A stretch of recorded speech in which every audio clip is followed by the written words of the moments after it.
Bonsoir tout le monde et bienvenue une fois de plus à notre séance d'information pour les aînés. Et aujourd'hui, particulièrement, nous allons un peu sortir au cadre de notre thème habituel. Le thème d'aujourd'hui, c'est naviguer en toute sécurité sur le web et les réseaux sociaux. Ce sera présenté par Monsieur Collins Yimi. Donc, avant de commencer, je vais passer la parole à Henriette qui va dire un mot de bienvenue et on va lancer la séance. Bonsoir tout le monde. C'est toujours un plaisir de prendre la parole au cours des séances d'information sur les enjeux reliés au décès. Et je vais d'abord commencer par remercier tous les participants compte tenu de cette période des fêtes, d'avoir vraiment accepté d'être présent aujourd'hui pour partager ce que notre intervenant va nous présenter. C'est quand même un thème aussi particulier en considérant les enjeux actuels, c'est-à-dire les nouvelles technologies, les réseaux sociaux et l'impact que ça peut avoir sur notre vie au quotidien. Alors, nous avons profité de ce programme qui nous est offert par le gouvernement du Canada pour inviter M. Collins Yimi, qui est expert dans le domaine, pour qu'il puisse nous entretenir un peu et nous montrer quels sont les enjeux. Comment est-ce qu'on doit pouvoir naviguer en toute sécurité sur le site Internet ainsi que sur les réseaux sociaux. Alors, je vous souhaite également, en passant, une agréable période de fête de fin d'année. Bonne séance à tout le monde. Merci. Donc, bonjour à tout le monde. Merci de m'avoir invité à cette séance d'information. Merci à la présidente Henriette Wabo. Merci à votre équipe. Merci à ceux qui sont là. Je pense que au cours de cette présentation, nous ferons ce qu'il faut pour que les notions que nous apportons restent en vous et que ce soit quelque chose de plutôt agréable. Donc, alors, qui suis-je? Moi, c'est Collins Yimi. Moi, je viens à Montréal, donc pas très loin du siège social de l'EDI. Alors, je suis un organisateur communautaire, je me qualifie comme ça. Je suis un communicant web sur les réseaux sociaux, donc j'ai une formation qui va avec ça. Entrepreneur social et des médias, pour ceux qui connaissent peut-être quelques médias qu'on met en place, et entrepreneur sportif aussi, toujours dans la communauté. Et enfin, comme fonction dans la grande journée, c'est chargé de projets organisationnels au SUS, Centre-Sud, au gouvernement du Québec. En termes de formation, Collins Yimi maîtrise un MBA en gestion stratégie de projet à l'Université Laval, un MBA en conseil management à l'ESG à l'UQAM, puis un bac en communication et en animation et recherche culturelle à l'UQAM. Et puis le diplôme qui m'est très cher, c'est mon CAP en maçonnerie océtique de Bafoussam. Je suis maçon en partant. Ce qu'on va voir aujourd'hui, c'est non seulement quelque chose qui va être en lien direct avec avec notre thème du jour, mais c'est surtout quelque chose qui pourrait permettre à ceux qui sont là, parce que ceux qui sont là ont certainement pris la peine d'être là pour des raisons particulières. Donc, on va s'assurer à la fin de cette présentation, que plusieurs notions soient acquises et qu'il y ait un partage. Donc, pour commencer, mais je vais solliciter un peu en termes d'animation les personnes qui sont là, pour ceux qui veulent. Hein. Il y en a qui sont peut-être gênés, mais j'espère qu'il y en a au moins un ou deux qui pourront écrire dans le chat. Quelqu'un peut prendre la parole pour nous parler de son expérience web, ou du moins, vous pouvez écrire dans le chat, hein, si vous êtes un débutant, vous êtes intermédiaire, ou bien vous êtes avancé dans les réseaux sociaux, ou bien sur l'utilisation de l'Internet. Donc, c'est à vous maintenant de prendre la parole, pour ceux qui veulent prendre la parole tout de go, ou bien alors d'écrire dans le chat, nous on va lire. Oui, expérience web, par exemple, naviguer sur Internet, aller sur les réseaux sociaux, par exemple, comme Facebook, comme LinkedIn, un peu d'Instagram, mais pas trop. Et puis, Il y a encore quel réseau social où j'y vais? Non, je pense que c'est tout pour moi. Mes attentes personnelles, c'est surtout de savoir comment est-ce que je peux me protéger et protéger mes données quand je suis sur le web. Moi, je pourrais dire qu'à la fin de cette session, je voudrais être capable de connaître les contours pour éviter d'être piraté ou c'est ça. Parce qu'aujourd'hui, on fait beaucoup de transactions par Internet et puis on n'est toujours pas certain de ce qu'on fait quand on rentre nos informations et où est-ce que ça s'en va. Ouais, exact. Margaret, merci. Moi, j'utilise beaucoup l'Internet, les applications, parce que je suis traductrice, donc je suis tout le temps sur Internet pour faire les recherches, pour traduire. J'utilise beaucoup Adobe, mais il y a aussi, enfin, je sauvegarde mes documents. Et maintenant, il y a le cloud. Alors, je ne sais pas si c'est sécurisant. Je suis toujours méfiante. Donc, à la fin de cette séance, je voudrais savoir si je peux continuer avec cloud ou pas. Et où vont ces informations? Parce que c'est ça, au fait, le grand souci. Et évidemment, les transactions financières qu'on fait sur le web. On abordera ces points-là. Kent? Pour moi, j'aimerais que si vous pouvez, nous faire un petit éclairage sur Incognito et de VPN. D'accord? D'accord. Kasiba? Oui, moi j'aimerais savoir un peu ce qu'il y a comme base qu'on peut avoir pour quand même se protéger de façon générale. Parce que j'utilise beaucoup l'ordinateur, je fais beaucoup de recherches sur Internet et tout ça. Mais qu'est-ce qu'on peut avoir quand on a son ordinateur personnel? Qu'est-ce qui serait idéal d'avoir de base qui nous protège suffisamment? Oui. Effectivement, vous êtes dans le bon terme de base. On va aborder les notions de base pour s'assurer quand même d'avoir un minimum, pour être minimalement protégé.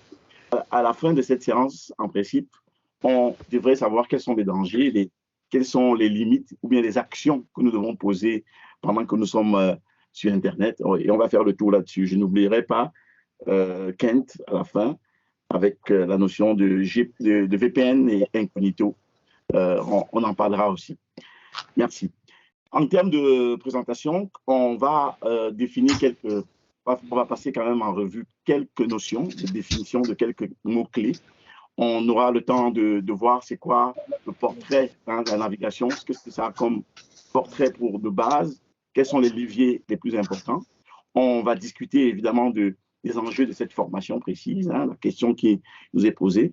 Et puis, on discutera aussi des protections sur le web et les réseaux sociaux. Il y a des principes de base qui nous permettent d'éviter un certain nombre de choses très évitables qu'on parfois on n'évite pas.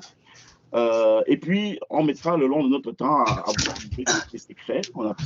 Donc, les secrets de votre sécurité sur le web et les réseaux sociaux, c'est ça le RS. Et puis, en termes de conclusion, on reviendra sur l'essentiel pour là-dessus. Et puis après, on pourra passer à la séance des questions.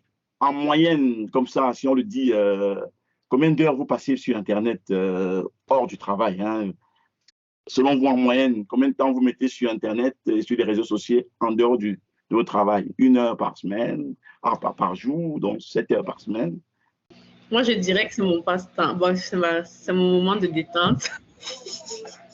2 heures par semaine, par jour? Donc, en moyenne 2 à 3 heures par jour. Voilà. Quelqu'un d'autre? Moi, c'est Marc, en moyenne 4 heures à 5 heures par jour. Voilà. Donc, c'est généralement ça la moyenne. Je veux dire, la vie aujourd'hui nous a un peu régulé, nous a planté derrière les ordinateurs. En moyenne, on va faire 4 à 5 heures par jour. Alors, une question pour vous, pour ceux qui pourraient répondre. Quand on envoie des photos à quelqu'un par Internet, on ne peut pas contrôler ce qu'il en adviendra. Vrai ou faux? Quand vous envoyez une photo. Vrai. Vrai? Dès que vous l'avez envoyé, et puis vous n'avez rien d'autre à faire. Alors, sur Internet, en règle générale, les demandes pressantes, hein, quand vous recevez une lettre qui vous dit de faire quelque chose rapidement, est-ce que c'est souvent des sources d'arnaque, selon vous, quand vous recevez? Oui. Voilà. Donc ça, c'est un gros indice. Hein. C'est recevoir une petite lettre qui vous dit, attention, si vous ne faites pas ceci, vous aurez des conséquences. Ça, c'est la première, ce sont les premiers appâts sur Internet. Alors, est-ce que parmi vous, il y a quelqu'un, enfin, certains, prenez souvent le temps de vérifier votre e-réputation sur Internet, d'aller taper votre nom pour faire la recherche Google, pour savoir comment est-ce que l'Internet vous regarde? Voilà. Non. Donc, la première chose que je peux vous demander, c'est de vous abonner à Alerte ton nom. Hein, c'est ce que vous tapez sur Internet, dans Google. Vous allez voir, ça va s'afficher. Le lien est là. Je suppose que ça se partage. Et vous mettez votre nom. Vous vous abonnez, vous mettez votre nom. Et de temps en temps, vous venez peut-être à la semaine. Vous mettez votre nom, vous voyez ce qui se passe autour de votre nom. Donc, c'est un très bon balayage, hein, qui vous permet de savoir ce qu'on dit de vous, ce que vous-même vous avez dit de vous parfois, et ça peut être parfois très surprenant. Si on regarde les définitions, ici on va parler des navigateurs ou des furteurs. Je suppose que vous savez c'est quoi les navigateurs. Les navigateurs, c'est les espèces de Mozilla, de Google Chrome et puis d'Explorer, enfin de ce qu'on appelait Explorer. Donc c'est un navigateur, un furteur, c'est un logiciel conçu pour consulter et afficher les informations web. Donc, c'est l'interface qui est entre vous et la technologie Internet. Donc, c'est ça qui vous permet, hein, quand on rentre dans Google, c'est ça le navigateur qui vous permet d'avoir l'information qui vient d'ailleurs. En termes de sécurité web, hein, parce que quand on parle de sécurité web, en gros, on veut parler des dispositions, hein, qui vous permettent vous-même de vous protéger, ou bien alors de diminuer les risques de piratage, comme a dit quelqu'un ici. Évidemment, le risque zéro n'existe pas. Donc, en fonction de ce que vous protégez sur Internet, vous devez avoir une adéquation entre les moyens de protection et de ce que vous protégez. Donc, si vous n'avez rien à protéger, il ne faut pas aller acheter des logiciels à 10 000 $ pour protéger des choses que vous n'avez pas, qui ne vous semblent pas importantes. Mais si vous avez une entreprise, vous avez des données à partager, vous avez des données sensibles pour une association, vous avez des transactions bancaires que vous faites sur un site web, alors vous devez adéquater la force des moyens de protection avec ce que vous êtes en train de vouloir protéger. Dans les réseaux sociaux, tout le monde sait ce que c'est. Donc, hein, ça permet de constituer un réseau d'amis. Hein. C'est surtout cette capacité d'interaction entre les personnes, hein, que les réseaux sociaux nous donnent. L'avènement, il n'y a pas trop, ça fait pas trop d'années. Donc, les réseaux sociaux, c'est ça. C'est tout ce qui vous permet d'entrer en relation avec les autres et de permettre de communiquer, d'échanger des photos, des vidéos. C'est tout cet ensemble d'outils. Là, il y en a une variété maintenant sur Internet qui nous donne ces possibilités-là. C'est ça, les réseaux sociaux. Et puis, les gestionnaires de mots de passe, ça, c'est quelque chose qui est important. On va en parler à un moment donné. Compte tenu des grands principes, hein, il y a des comptes, des nombres de comptes que vous avez sur Internet. Vous avez enfin full de choses. La plupart des gens ont tendance à avoir un mot de passe pour tous les comptes. Donc, c'est quand même un risque parce que le jour où on découvre le mot de passe, on peut pratiquement rentrer partout si vous êtes juste simpliste. Alors, les gestionnaires de mots de passe, c'est des choses qui vont nous permettre parfois de générer même le mot de passe, de les rassembler quelque part et puis de vous permettre d'avoir accès sans plus vous souvenir des mots de passe. Donc, on va voir des authentificateurs, par exemple. C'est un logiciel qui regroupe tous vos mots de passe, tout en un. Donc, chaque fois que vous voulez entrer n'importe où, à la banque et tout, alors lui, vous fournit le mot de passe de façon très sécurisée. Donc, c'est des mots de passe bien complexes. On en parlera également. Définition étant faite, nous avons ici, en termes de navigation, le portrait de ce qu'on fait sur Internet. Il faut bien se rendre compte que le monde est devenu Internet. On fait tout pratiquement aujourd'hui sur Internet. Avec la pandémie, certains logiciels ont poussé encore plus loin le service à domicile pratiquement, à distance. Donc, on voit ici qu'en termes d'information, de contenu, en termes de mouvement, hein, pour ceux qui sont soit sédentaires, soit nomades, hein, qui se déplacent, voilà une bonne photo, ça c'est une source Ipsos de tout ce qu'on peut faire. Donc la messagerie, les comptes bancaires, le e-commerce, les forums. Donc là, on a le portrait de tout ce qu'on peut faire en ligne. De l'autre côté, on a les radios en ligne, les réseaux sociaux justement, les emails, les événements en direct. Aujourd'hui, c'est une coutume, hein, les événements en direct. Et puis, les blogs, les gens en ligne. Donc, pratiquement, tout peut se faire sur Internet. En tout cas, même les médecins consultent à distance. Hein, il ne reste plus qu'à vous envoyer des injections, bien des comprimés par Internet. Voilà. Donc, voilà le portrait un peu de ce qui est navigation web. Voilà ce qu'on peut faire sur Internet. En termes de levier, maintenant, pour pouvoir répondre à la question qui nous est posée aujourd'hui, soit comment naviguer de façon sécuritaire sur le web et les réseaux sociaux, nous avons pris une approche quelque peu modélisante. Hein. On a modélisé un peu on s'est dit, qu'est-ce que ça nous prend pour naviguer sur Internet? Et ensuite, quels sont les outils? Et quels sont les leviers? Comment est-ce qu'on en arrive à aller sur Internet? Alors, il y a trois catégories d'outils, de leviers, dont les appareils physiques. Hein, donc, on a nos appareils, hein, notre ordinateur, nos téléphones, nos iPads. Donc, les appareils physiques, ça nous permet d'aller sur Internet. Les furteurs, évidemment, on choisit chacun un furteur, soit Chrome, Mozilla ou bien autre chose. Ça, ce sont des leviers pour aller sur Internet. Et puis, ensuite, quand on est sur Internet, il y a la communication. C'est ça, la façon de... Qu'est-ce qu'on choisit de dire, de ne pas dire, qu'est-ce qu'on classe comme privé, public. Donc, voilà les trois premières choses qu'il faut avoir de vue quand on parle d'Internet. Donc, il faut garder ça de vue, le côté physique, le côté interface web, et puis le côté communication, en termes de choix et orientation de communication. Donc, l'enjeu de la formation aujourd'hui, de la séance d'information, comme vous l'avez appelé en début, c'est comment naviguer en sécurité sur le web et les réseaux sociaux.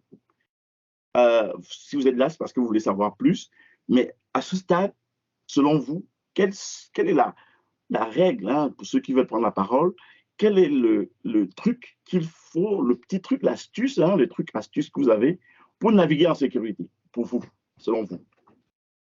Margaret, merci. Moi, je crois qu'il faut sécuriser ces appareils avec les antivirus, par exemple.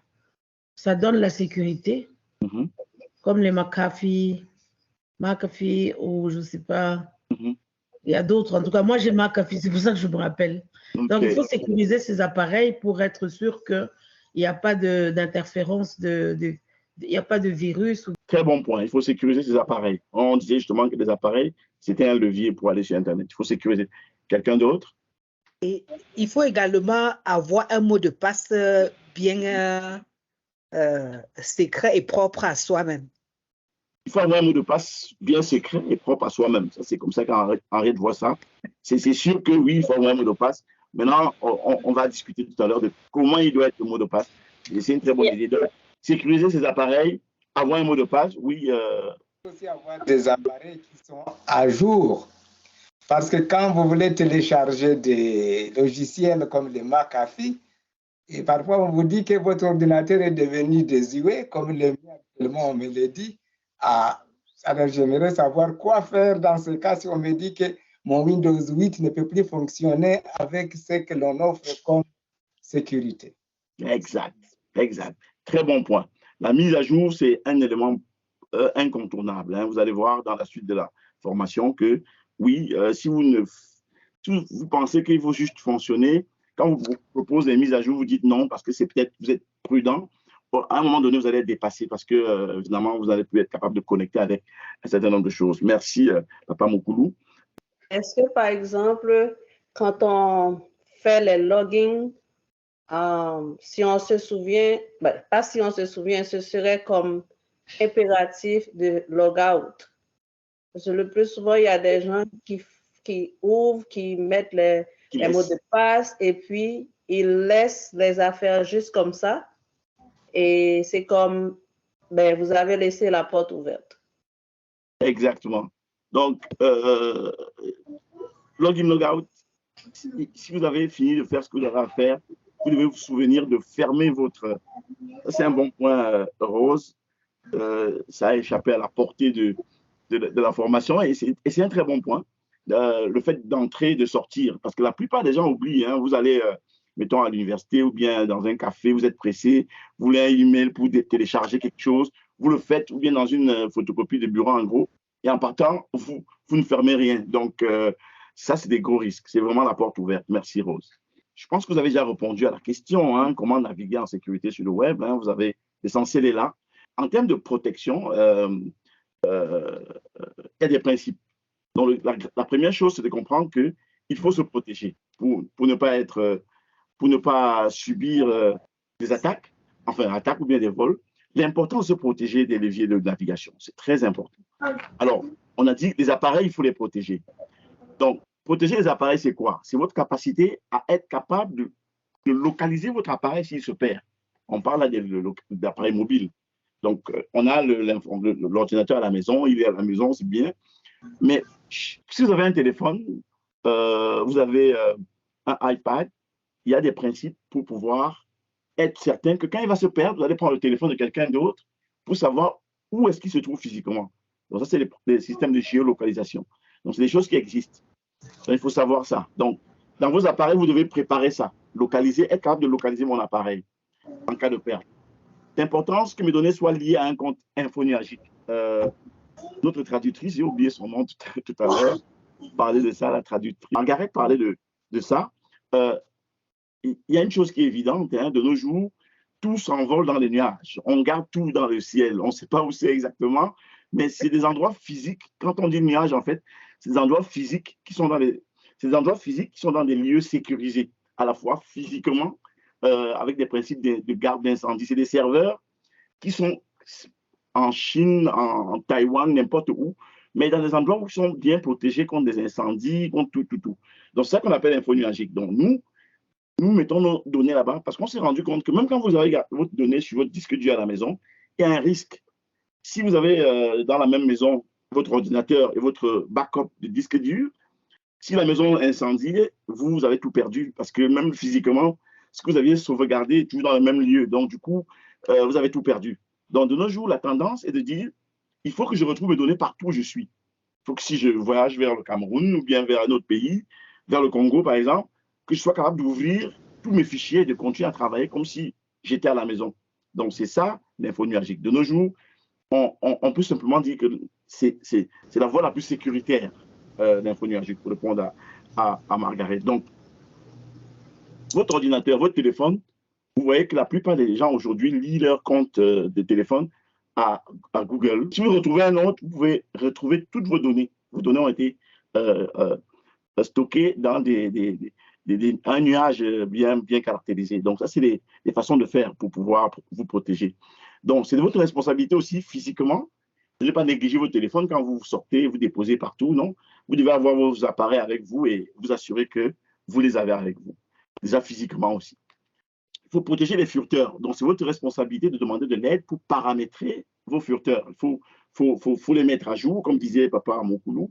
Il faut s'assurer que votre furteur continue à être à jour avec le système, l'environnement que vous utilisez et que vous répondez chaque fois aux demandes d'extension, de mise à jour des extensions que vous avez l'habitude d'utiliser. Ça, on verra plus loin. Ensuite, c'est de votre responsabilité de faire la différence entre les données privées et publiques. Si vous êtes sur Internet, c'est à vous de décider qu'est-ce que vous voulez garder. Si vous avez des données sensibles ou bien personnelles, ça c'est des choses, c'est à vous de savoir qu'il y a des choses qu'on ne met pas sur Internet. Et donc, il faut contrôler votre environnement et votre communication si vous ne voulez pas avoir des problèmes. Donc, il y a des choses qu'on met sur Internet, il y a des choses qu'on ne met pas. Ou du moins, quand on les met sur Internet, il y a des endroits pour les mettre. On verra ça plus tard aussi. Donc, on va donc courir maintenant sur les secrets de la sécurité sur le web. Donc, la première chose, c'est le choix d'un mot de passe. Alors, moi, je vous propose d'avoir un mot de passe efficient. Donc, ce n'est pas juste efficace, mais efficient, qui va un peu au-delà de l'efficacité. Donc, c'est d'abord un compte doit avoir un seul mot de passe. Et vous ne pouvez pas avoir le même mot de passe dans tous vos comptes. C'est un peu dangereux. Le mot de passe, le minimum de l'aide, là, c'est 8. On va voir pourquoi tout à l'heure. Donc, si vous avez un mot de passe qui est moins que 8, c'est un risque. C'est un risque. On va voir tout à l'heure pourquoi aussi. Et le mot de passe ne doit pas avoir un lien avec vous. Ça, c'est clair que ça doit pas être personnalisé par rapport à vous. Donc, Henriette 1824, c'est quelque chose qu'on peut deviner. Si l'adresse de Henriette, c'est 1824, et puis que son prénom, c'est Henriette, et que son mot de passe, c'est Henriette 1824, il y a un gros risque. Il y a vraiment un gros risque. Le mot de passe doit être vraiment loin, loin de là. Utiliser un NRC par contre, hein, pour un certain temps, il y a des façons de limiter les mots de passe, hein, mais ça, c'est une notion un peu plus avancée. Les authentificateurs, on va voir tout à l'heure, c'est comme je vous ai dit, c'est quelque chose qui regroupe tous vos mots de passe, qui vous génère des mots de passe, qui vous propose des mots de passe suffisamment longs, impossible à retenir, même par vous-même, et ensuite, qui les stocke quelque part, et puis ensuite, qui, chaque fois que vous voulez rentrer, il vous propose, on vous envoie un message sur votre téléphone, est-ce que c'est vous? Vous dites oui, et vous entrez. Donc, vous n'avez pas besoin de retenir un seul mot de passe. Tous les mots de passe que vous ouvrez, vous les mettez dedans, dans Authentificator, et puis il va vous gérer les mots de passe. Et personne, en tout cas, jusque je ne n'ai pas encore dit que les pirates ont cassé Authentificator. Et si vous n'utilisez pas ces mots de passe-là, aujourd'hui, on parle plutôt, quand on parle de sécurité un peu avancée, on parle de phrases de passe, pas de mots de passe. Donc, on se dit, on crée une phrase pour notre mot de passe. Et on pourra voir, si on a du temps à la fin, on pourra voir comment on peut prendre une phrase et la transformer en mot de passe. Donc, c'est une longue phrase qu'on écrit. Et puis, voilà, là, c'est sûr que c'est sécuritaire. Alors, ici, on regarde un peu, on voit que voici comment les pirates peuvent casser ou du moins rentrer dans votre compte. Hein. On voit ici, dans la colonne de gauche, le nombre de caractères que votre mot de passe a. Vous voyez que quand votre mot de passe a 4 caractères, si on voit que si vous avez un mot de passe qui a 4 caractères, les gens qui rentrent dans les mots de passe, quelle que soit la combinaison que vous avez faite avec, il suffit que les pirates veulent rentrer dans votre compte, c'est immédiat. Donc, s'ils veulent rentrer dans votre compte avec leur logiciel, c'est immédiat. Quand on voit ici, quand vous avez 14 caractères, évidemment, ça prend même souvent des années, des millions d'années. Donc, on ne vous demande pas d'aller si loin dans la protection du mot de passe, mais on se situe à 8. Si vous faites 8 et vous faites que des chiffres, c'est immédiat. Si le gars connecte sur votre compte et il veut savoir si votre mot de passe, c'est immédiat. Mais à partir du moment où vous complexifiez la chose, vous mettez une lettre minuscule, une lettre majuscule, vous voyez, ça augmente le temps pour le pirate de rentrer dans votre compte. Ainsi de suite, ça va plus loin, ça se complexifie. On voit qu'on arrive ici à 1 mois, 5 ans, etc. Donc, c'est pour vous dire que le mot de passe est quelque chose de très important. Si vous voulez vous protéger sur Internet, la première chose, Henriette l'a dit au début, c'est le mot de passe. Il faut conformer votre mot de passe aux exigences. Évidemment, je le dis toujours, si vous n'avez rien à cacher, vous n'avez rien à proposer, vous voulez vous souvenir de votre mot de passe, vous avez peut-être 2 comptes, vous pouvez toujours mettre votre prénom ou bien votre date de naissance comme votre mot de passe. S'il n'y a aucun risque, il n'y a aucun risque. Mais en règle générale, de nos jours, puisque tout est sur Internet, il y aura certainement un risque. Quelqu'un rentre dans votre email, il peut lire tout ce que vous communiquez avec vos familles, vos travail. Donc, il y a beaucoup de sensibilité. On communique même avec les médecins, comme je disais, par mot de passe. Donc, ça veut dire que vos données de santé peuvent vous arriver dans votre email. Donc, votre email devient un lieu qui est plus que ce que vous pouvez penser.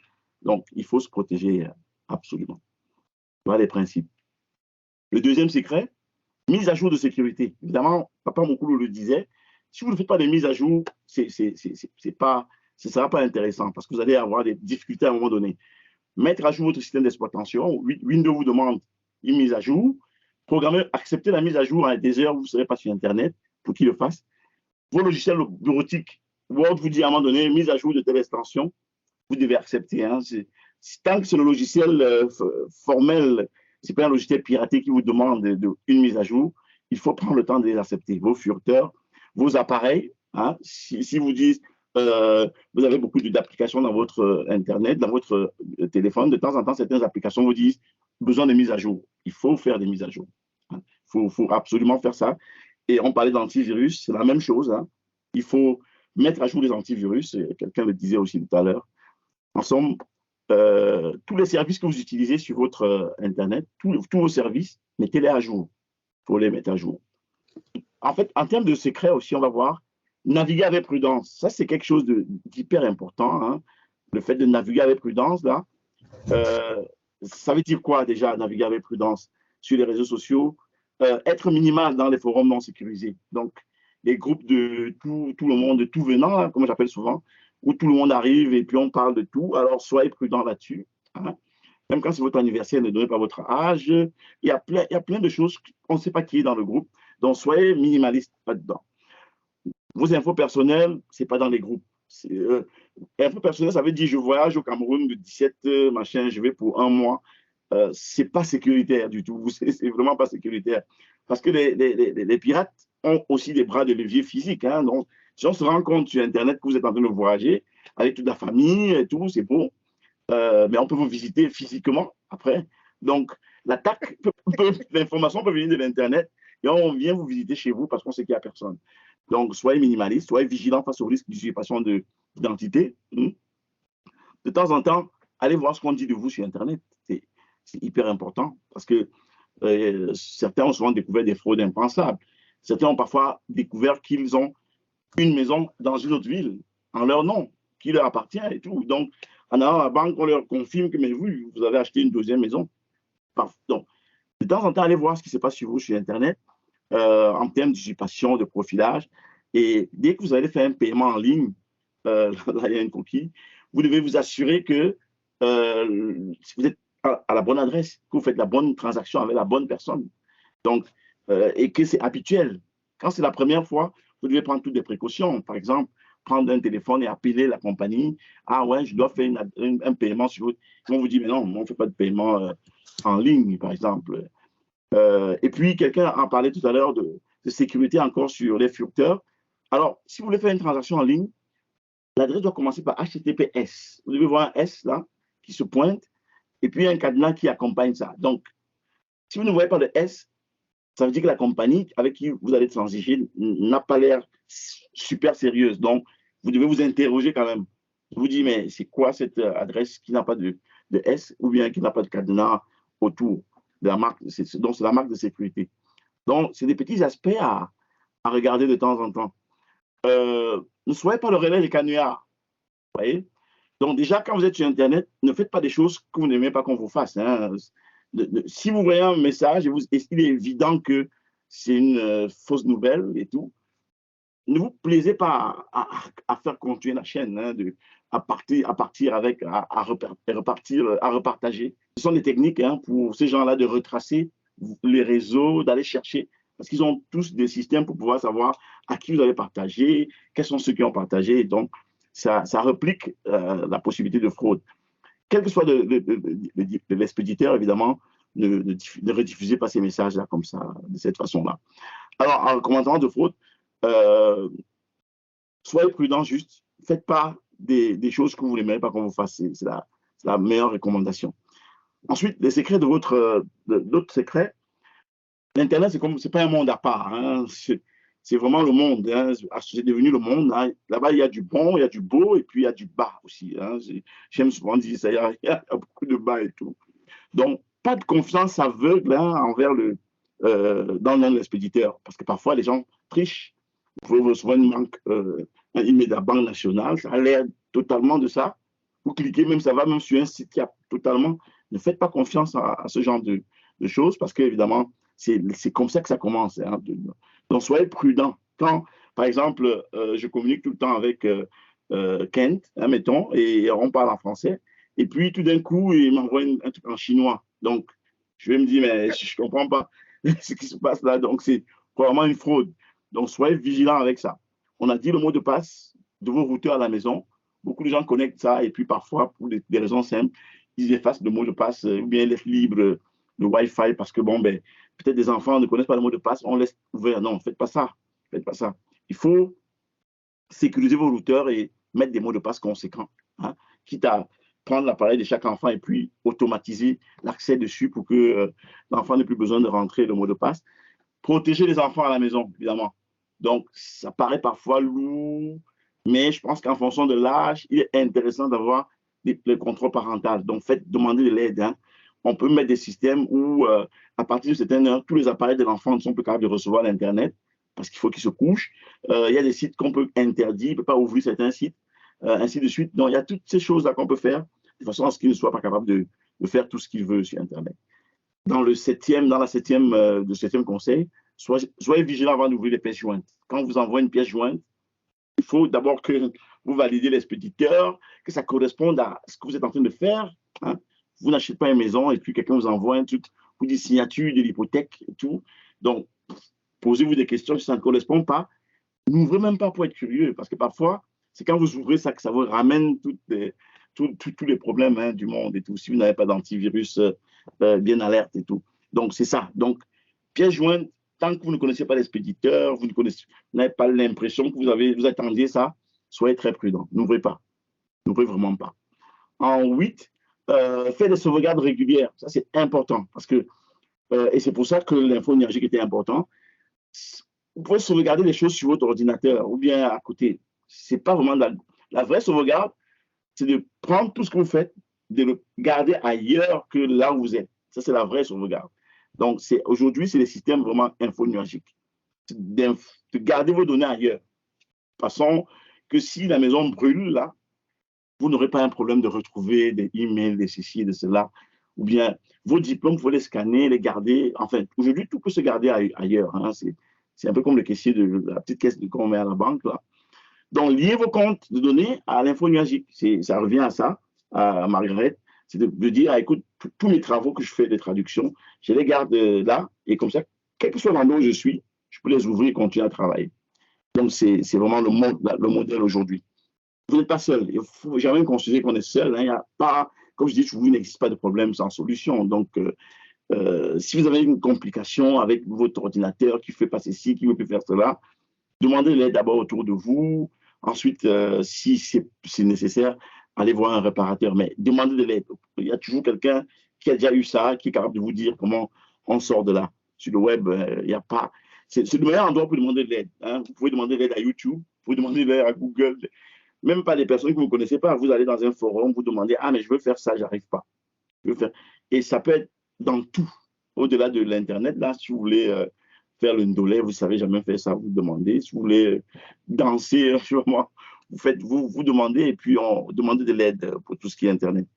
L'autre chose, et la dernière, le dernier secret, formez-vous de façon continue. Alors, vous êtes par exemple ici aujourd'hui, ça veut dire que c'est une marque de formation, c'est le fait que vous avez envie de savoir plus. Aujourd'hui, l'Internet se développe avec beaucoup d'intelligence artificielle, ça devient complexe, ça va changer l'Internet. Hein. On va vers du méta, on va vers autre chose complètement. Donc, il faut continuer à s'informer, hein, savoir qu'est-ce qui se passe et à se former avec des petites formations d'une heure comme ce qu'on fait aujourd'hui.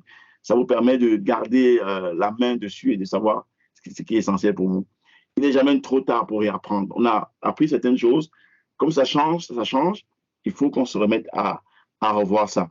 Maintenant, en ce qui concerne les furteurs, évidemment, vous savez, quand vous allez sur Google, par exemple, ou bien sur Chrome, ou bien sur Mozilla, mettons, vous êtes capable d'ouvrir un furteur inconnu. C'est-à-dire que c'est ça que Kent appelait incognito. Donc, dans les paramètres, vous êtes capable d'aller chercher un truc inconnu. Quand vous naviguez là-dedans, dans ce furteur, dans cette partie inconnue-là, c'est soit un VPN. Donc, ça veut dire simplement que votre IP, votre adresse IP est cachée. Parce que chaque ordinateur, quand vous l'ouvrez, a une adresse IP. Donc, on peut repérer votre ordinateur à la maison et savoir que vous êtes là. Donc, cette adresse IP est actuellement à Côte-Saint-Luc ou bien à Gatineau, à telle rue. On peut savoir physiquement où vous êtes. Alors que quand vous ouvrez une version de furteur incognito, vous pouvez faire semblant d'être en Chine. Bon, mettons que moi, je vous donne mon truc, par exemple. Moi, parfois, quand j'ouvre de l'Internet, il y a des sites qui me disent, par exemple, Canal plus bien TF, hein, qui me disent, non, vous ne pouvez pas regarder ce programme parce que vous n'êtes pas dans la zone, vous n'êtes pas en France, donc vous ne pouvez pas. Alors moi, je vais plutôt dans un VPN et je simule d'être en France. Ça me permet de regarder ce programme-là comme j'étais ici.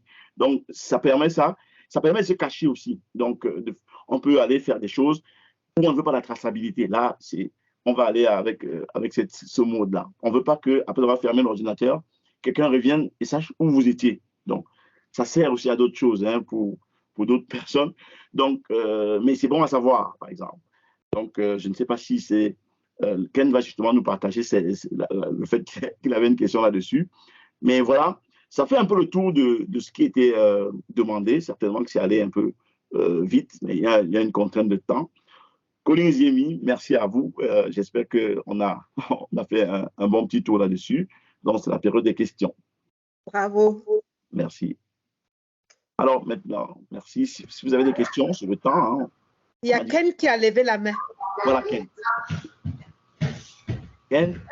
Je ne vais pas commenter sur le VPN, mais par contre, je vais vous poser une question. Quel conseil auriez-vous pour en matière de fournisseurs d'antivirus via le web? Moi, je dirais que le plus important quand vous devez faire le choix pour ces protecteurs, pour ces antivirus-là, faites toujours un choix qui soit adéquat à ce que vous voulez protéger. Si vous avez une entreprise dans votre ordinateur à la maison, vous avez plein de données et tout, allez vers, je ne peux pas donner des noms, je peux pas, moi j'utilise McAfee, quelqu'un l'a dit tout à l'heure, mais je ne fais pas de publicité, mais moi c'est ce que j'utilise et j'utilise ça depuis, en tout cas, à la maison c'est ça que j'utilise, au travail moi j'utilise Avast, mais c'est pas parce que chacun a ses habitudes. Moi j'ai ça depuis longtemps, ça se renouvelle depuis des années, ça coûte ce que ça coûte, de temps en temps, bien évidemment, on revoit ça, mais utilisez en fonction de ce que vous voulez protéger. Donc, achetez quelque chose de bon marché. Si vous n'avez pas grand-chose à mettre, si vous avez une entreprise, faites quand même l'effort d'aller trouver dans la même... Parfois, je peux vous dire aussi, c'est parfois les mêmes compagnies en haut qui ont toutes ces petites compagnies qui ont des noms différents. Donc, c'est parfois que vous allez chez X ou Y, au final, c'est toujours le gros. Donc, en fonction de vos habitudes, hein, allez-y dans des choix qui correspondent au budget de ce que vous voulez protéger. Mais jamais, il ne faut pas que le coût de contrôle, de protection vous coûte plus cher que ce que vous protégez. Bonsoir Collins, bonsoir tout le monde et merci pour la belle présentation. Et j'avais deux petits commentaires. Okay. Oui, le premier commentaire, c'était sur l'actualisation.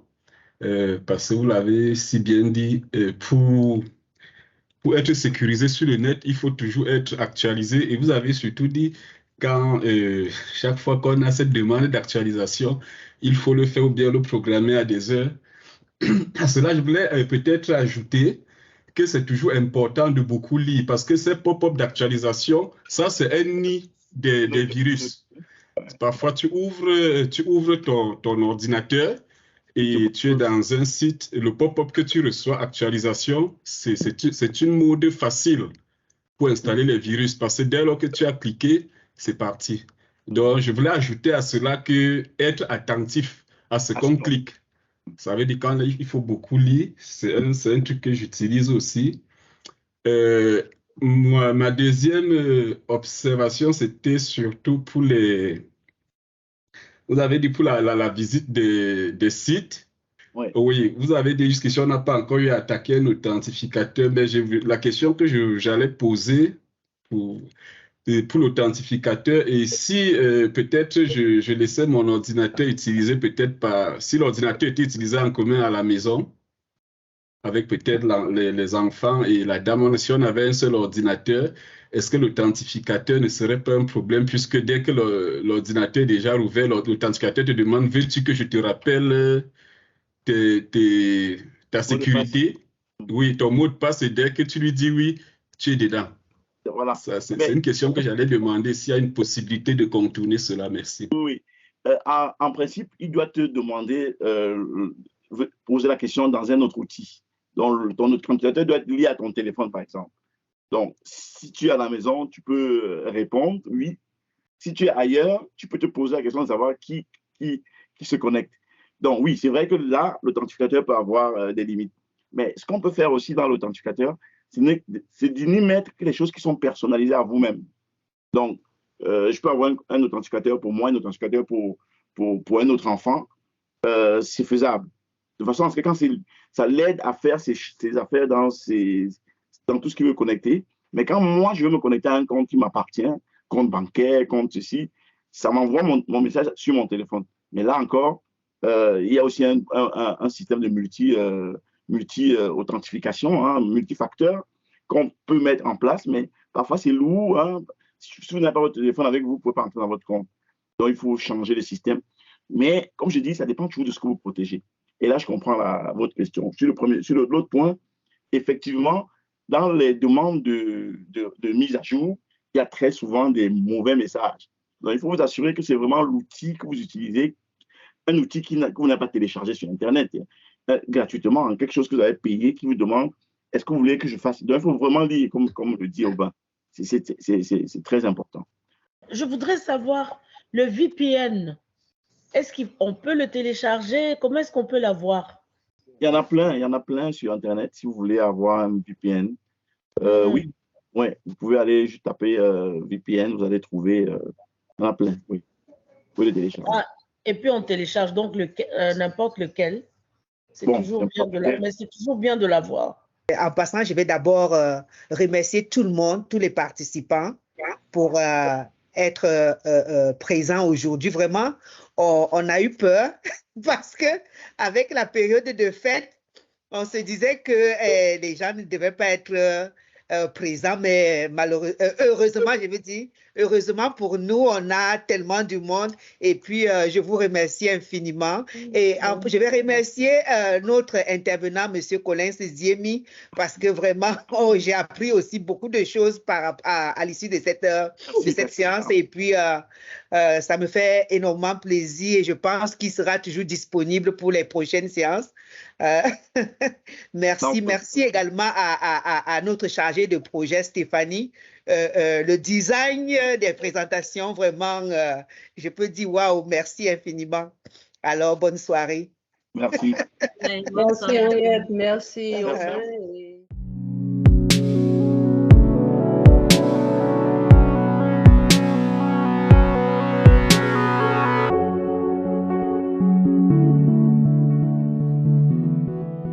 Thank you.